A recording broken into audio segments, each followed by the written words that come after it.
सुरू झालेली आहे आणि या रणधुमाळीमध्ये आज शेवटचा दिवस होता, शेवटचा टप्पा होता फॉर्म भरण्याचा. यामध्ये काही इच्छुक उमेदवार असतील, काही नाराज झालेले उमेदवार असतील, काही पक्षांतर्गत ज्यांना तिकीट मिळालं नाही ती नाराजी असेल. एक वेगळ्या प्रकारचा रोष, वेगळ्या प्रकारची नाराजगी, कार्यकर्ते अक्षरशः रडत होते. कारण की ज्या पद्धतीने तिकीट मिळालं नाही, असे काही संभ्रम कल्याण डोंबिवलीमध्ये झाले. त्यानंतर एकंदरीत परिस्थितीनुसार युती जी झाली, त्या युतीच्या अंतर्गत काही ज्यांना उमेदवारी मिळणारच होती असं वाटत होतं, त्यांची सुद्धा उमेदवारी गेली. परंतु ह्या सगळ्या गोष्टीकडे पाहत असताना महायुतीने ज्या पद्धतीने त्यांच्या पद्धतीने जी रचना केलेली आहे, रणनीती केली आहे रणधुमाळीची किंवा ह्या निवडणुकीची, त्या अनुषंगाने काय नेमकं वातावरण आहे आणि याच्यापुढे कसं होणार आहे ते 15 दिवसामध्ये, त्यासाठी दस्तूरखुद आपल्यासोबत कल्याण ग्रामीणचे आमदार राजेश मोरे जे आहेत ते शिवसेनेचे. जय महाराष्ट्रामध्ये आपलं स्वागत. काय सांगाल की आज ज्या पद्धतीने हे फॉर्म भरणं वगैरे चालू आहे, एकीकडे नाराजीचे सूर, त्यानंतर काही-काही जे उमेदवार आहेत त्याचं दुसऱ्या पक्षात जाणं वगैरे, कसं पाहताय सगळ्या गोष्टीकडे? कल्याण डोंबिवली महानगरपालिकेच्या सार्वजनिक निवडणुका 2026 या होणार आहेत आणि मग त्याची संपूर्ण रणधुमाळी या शहरात मोठ्या प्रमाणात होत आहे. आज फॉर्म भरण्याचा शेवटचा दिवस होता आणि दोन्ही पक्षाची या कल्याण डोंबिवली महानगरपालिकेची महायुतीच्या माध्यमातून दोन्ही पक्ष लढत आहेत. त्यांचेही उमेदवार हसत-खेळत खेलीत वाजत-गाजत फॉर्म भरायला आले. आमचेही उमेदवार वाजत-गाजत, गुलाल उधळत अतिशय जोरदार प्रदर्शन करून आज महापालिका दणाणून सोडून आज फॉर्म बऱ्याच इच्छुकांनी भरलेले आहेत. राहिला जो नाराजीचा प्रश्न कारण कुठलाही पक्ष असो त्या पक्षात अनेक इच्छुक असतात. तिकीट घेणारा एक असतो. आणि मग तिकीट घेणारा एक असला तरी तो अतिश्रेष्ठ आहे आणि न घेणारा श्रेष्ठ नाही असं नाही. तो पक्षासाठी श्रेष्ठच आहे. ज्याला तिकीट नाही दिला तोही.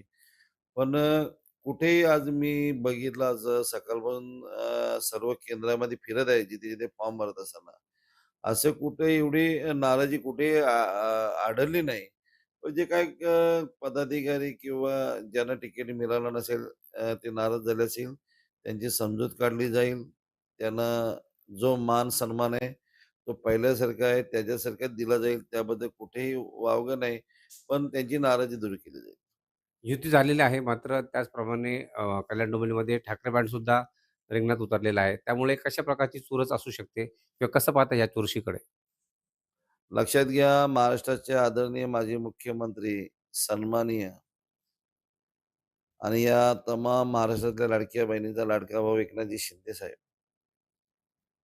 अतिशय जोमाने आणि काबाड कष्ट करून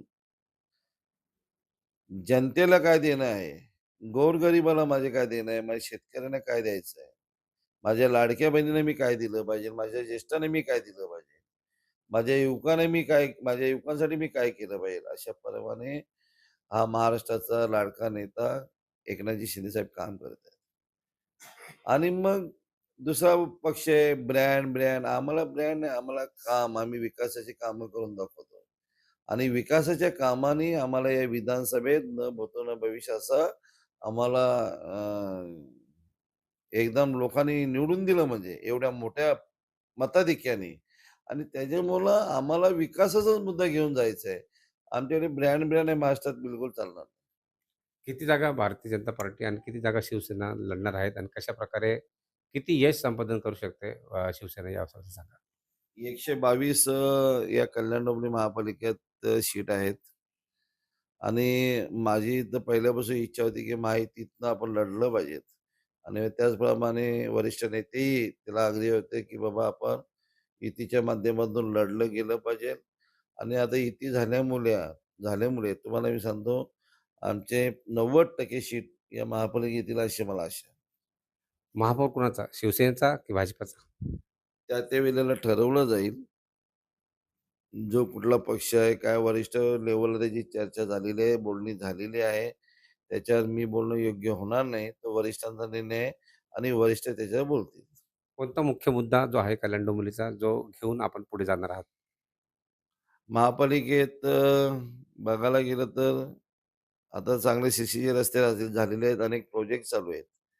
पण माझ्या दृष्टीने बघायला गेलं तर एक पाण्याचा मुद्दा, जो आपल्याला 50 वर्षे अ, भेडसावणार नाही यासाठी आपण काहीतरी प्रयत्न केले पाहिजे.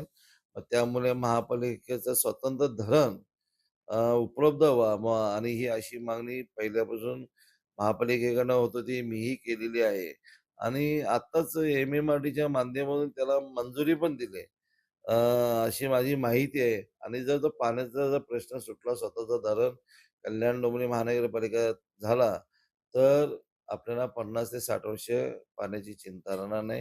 म्हणून पहिला तो प्रश्न आपण सोडवूया अशी माझी स्वतःची कळकळीची विनंती आहे. कोण-कोण येते मोठमोठे नेते कोण-कोण येणार आहेत महायुतीच्या अंतर्गत या प्रचाराच्या दरम्यान आता? आता बघूया 29 महापालिकेच्या इलेक्शन आहेत. जसे-जसे नेते उपलब्ध होतील तसे-तसे आपण बोलावले जातील.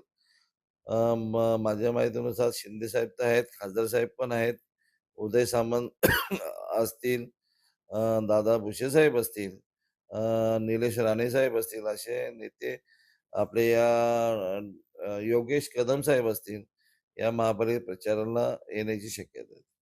नक्कीच. ज्या पद्धतीने शिवसेना जी आहे, ज्या प्रकारे सज्ज झालेली आहे आणि या सज्ज झालेल्या कल्याण डोंबिवलीच्या निवडणुकीसाठी शिवसेना आता किती यश संपादन करते, हे येत्या काही काळातच ठरणार आहे. व्हिडिओ जर्नलिस्ट दीपक मोरेसह मी किशोर पगारे, जय महाराष्ट्र न्यूज, डोंबिवली.